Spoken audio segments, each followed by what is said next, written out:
బావిలో నీళ్లున్నా నీ కంట్లో కన్నీళ్లున్నాయి. నన్ను ఆ దేవుడే కాపాడాలి. రైతులు వాడాల్సింది ఇలాంటి నాసిరకం పైపులు కాదు. మరి ఏ పైపులు వాడమంటారు బాబు? తరతరాలు మన్నే నాణ్యత నంద్యాల నంది పైపులు.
ఆ రోజు కంప్యూటర్ సెంటర్స్ నేను ఏర్పాటు చేశా.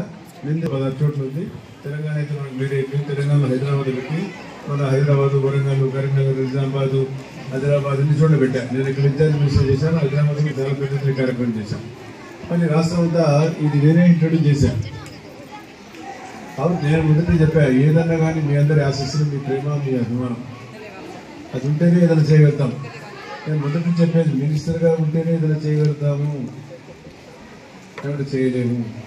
అవకాశాలు నాకు ఇచ్చారు కాబట్టి ఎప్పటికప్పుడు డెసిషన్ తీసుకుని 5 నిమిషాలు ఇచ్చాం. ఇంకా 5 మంది 6 మంది పిల్లలు అడిగినారు నాకు కూడా. కాబట్టి అందరికీ ట్రైనింగ్ ఇవ్వండి. करीमुल्ला भाई ट्रैनिंग सबको दो अलग अलग होगा. मैं अभी बना हुआ चार 5 लाख में अंगा 5-6 ఇస్తా. వాళ్ళు కూడా ట్రైనింగ్ నేర్చుకోవాలి. మీరు కూడా అందరి మీద పిల్లలు అందరూ కూడా లోయర్ ఇన్కమ్ గ్రూప్ అంత యావరేజ్ ఫ్యామిలీస్ ఉన్నారు. అక్కడ అందరికీ ఇది వర్తించాలి. బాగా చెప్పుకుని బాగా ఉద్యోగం కానీ మంచి ఉద్యోగాలు చేసుకుని తల్లిదండ్రులు పోషించండి. ఏ ఆశయాలతో మీ తల్లిదండ్రులు ఇక్కడ పంపిస్తున్నారు, మీకు ఆశయాలు నెరవేర్చుకునే బాధ్యత మీది. ఎందుకంటే తల్లిదండ్రులు బాగా చూసేది బిడ్డలే, ఆడబిడ్డలే. మగ పిల్లడు కూడా చూడు కూడా నవ్వుతున్నాడు సార్. ఆయన కంటికి రెప్పలా చూసుకుంటారు ఆడపిల్లలు అయితే. ఆ రకంగా ఉంటే ఎందుకంటే నాకు తెలుసు, నాకు ప్రాక్టికల్ కూడా. నేను మన నీళ్ళు దిగిన చూసావు కదా, చూసాం మా పాప సేవలు కూర్చుంటుంది. వాడు మూడు తప్పులు కూడా పోతే జాగ్రత్త. అది షుగర్ పేషెంట్ అయితే వాళ్ళ అయితే కష్టపడాలి. వాస్తవమే మరి.